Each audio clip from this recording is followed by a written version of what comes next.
talking here about self-assessment. So first of all, let's put a title up there, and let's put a sort of a timeline, because when you talk about self-assessment for tax purposes, self-assessment, a lot of the questions in the exam or your general understanding has to be around timescales and affordability. So self-assessment. Now effectively, we're talking here about the need to tell HMRC how much money you've earned in a tax year. So we're talking at the moment about tax year 21-22. So I'm going to put here in a little timeline for you. Here you go. Here's my timeline. So we're talking about tax year 21-22. So April 21 it started, and it finished in April 22. There you go. That's the tax year or fiscal year. Call it what you like. Now that's the important thing. Now, what's happening here for different types of people is that you have to declare your income you earned during that period in a self-assessment tax return. And that self-assessment tax return has to be completed by the end of January 23 for this tax year. So I'm going to put that in there for you. So just probably about here, isn't it? April, sort of, there we are. Let's put January in there for you. January 23, which is later this month.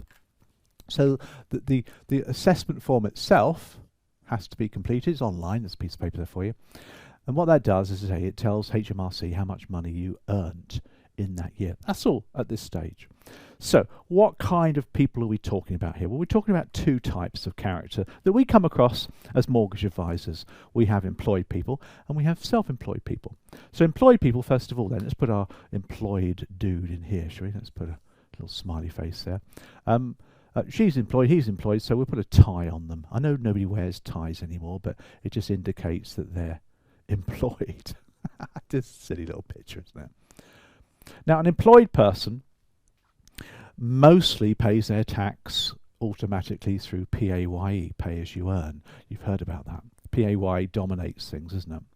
And for the majority of employed people, the PAYE system just takes care of stuff. They don't need to do a self-assessment tax return.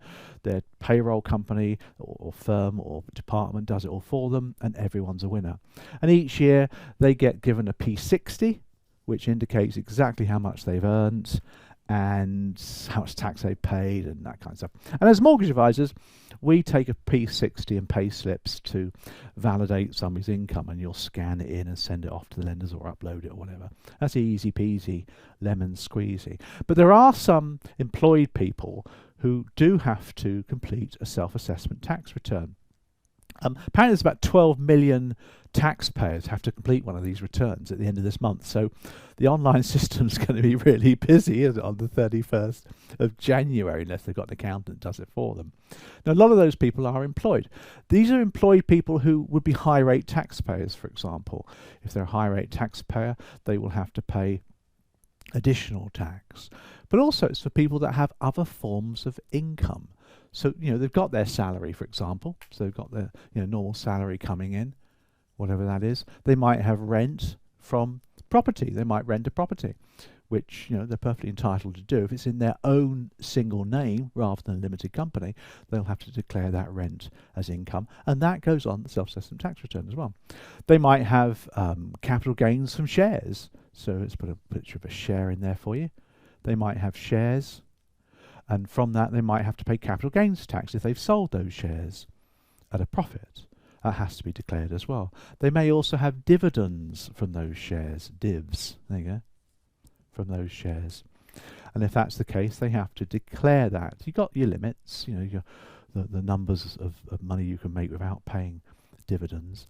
But that has to get put onto the self-assessment tax return and submitted, so the revenue can work out how much tax you have to pay. The final one that crops up for us really is maybe interest on deposit accounts. Interest. Again, there is a lot of ISAs and stuff which is tax-free, but also there's an element of tax-free interest as well. But the gross figure has to go on there as well. Now, for employed people, they may have their own shares. Now, what you come across, of course, in mortgage advising is an incredibly exciting dude called an owner-director. And here we are, an owner-director.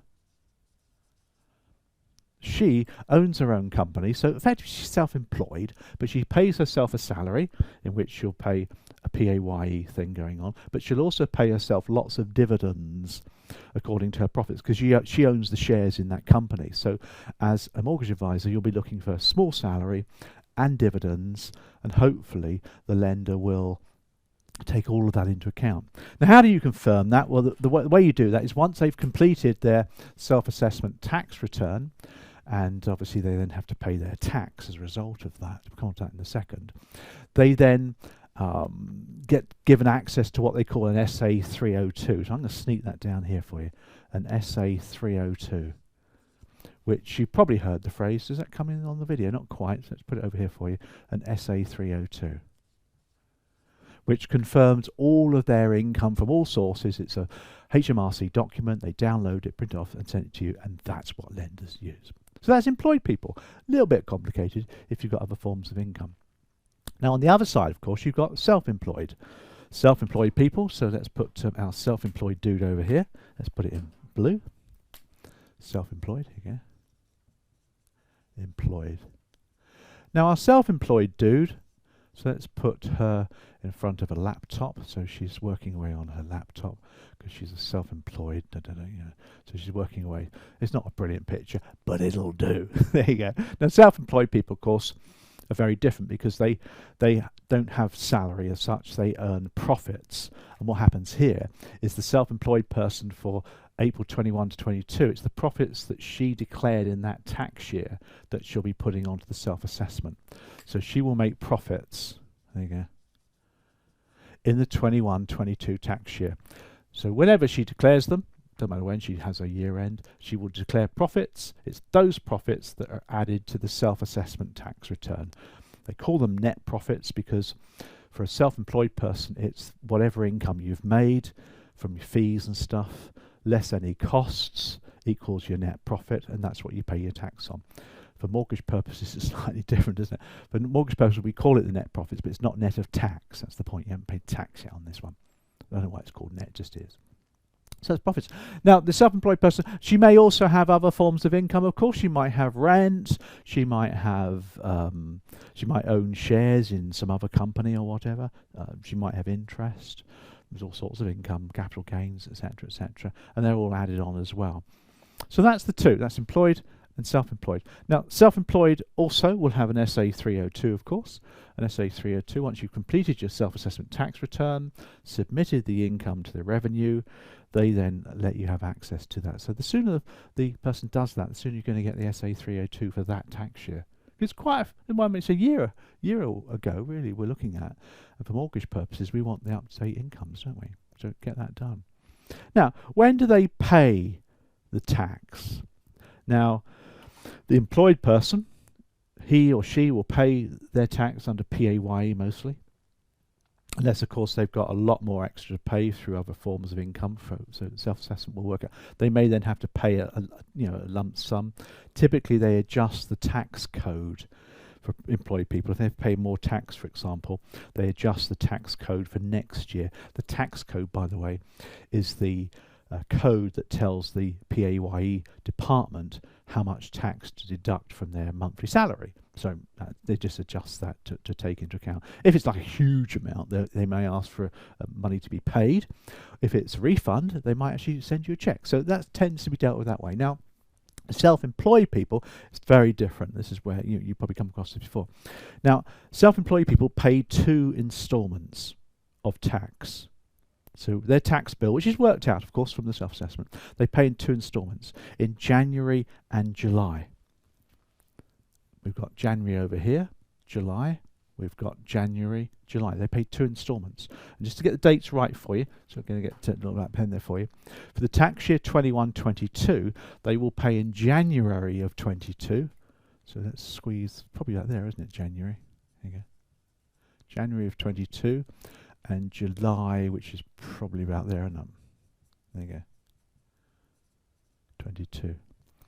They will pay in installments. So this tax year is payable, the tax due in this tax year is payable then and then. Now, how do they work that out? Because you haven't done the self-assessment. Well, they do it from an estimate from the previous years. So they guess, really estimate how much you're going to declare in January 23, and they ask for half an instalment here and half an instalment there. That's how it works, based in the tax year. So it's January during the tax year and July following tax year when they pay. Obviously, that happens every January. Now, once you've paid your instalments, when you declare your money in January 23, they tidy it all up, don't they? They make sure they got their facts right, because it was only an estimate. So you may have to pay a little bit extra, or you might get a refund. But of course, in January, you're paying your first instalment from the next year as well. So, you're not going to have any January and July, which is going to be very comfortable for you. You're going to have to pay a big tax bill, aren't you, either way. So that's how that's worked. And that's important to know that as well. For self-employed people, they will probably keep the money aside to pay the tax. Some employed people might do the same if they've got dividend tax to pay as well, because they have to pay that. It's quite a large amount of money. So they'll put it in deposit account probably. You can maybe look at an offset mortgage for these people. We've talked about that before. Because, if they've made handsome profits, there's probably quite a bit of money has to be paid in those two instalments. So they'll put it in deposit. Reasonable interest now, but interest rates are not that good on deposits. Get an offset mortgage. Might be a nice way of looking at it as well. Don't forget the SA 302, which is available once a self-assessment has been declared and they know what your income is. It's a jolly useful document to have, and you will need it for people with lots of different incomes as well. Final couple of points for you. If you find your mortgage client has got a lot of profits, maybe is paying high rate tax, and they're a little bit upset about that, and who wouldn't be, then consider referring them to a financial advisor that you might have for pensions advice, because you can pay a pension contribution and reduce your tax bill quite considerably, particularly if you do it towards the end of the tax year, all those good things. There's all sorts of carry forward options available now. Unless, of course, you're wanting to become a financial advisor yourself, and therefore you might see the option here to talk to the customer about a pension once they've settled in or whatever, or refer it to somebody that you feel you can refer it to. So there's definitely a pensions advice to think about that one as well. Not a bad option. Other than that, that's self-assessment. So end of this month then, quite a lot of people are going to get online, start working it through. It's easy to do, by the way, online. And sole traders don't tend to have accountants because they tend to do it themselves. People who own their limited company, like he does, for example, will probably have an accountant that does it for them. And they've probably done it way in advance rather than the night of the 31st of January 2023. Can you imagine you doing it, you press the send button and you lose your internet or something, and then the following day you get fined £100. You'd be well cheesed up, wouldn't you? But that's self-assessment. That's been like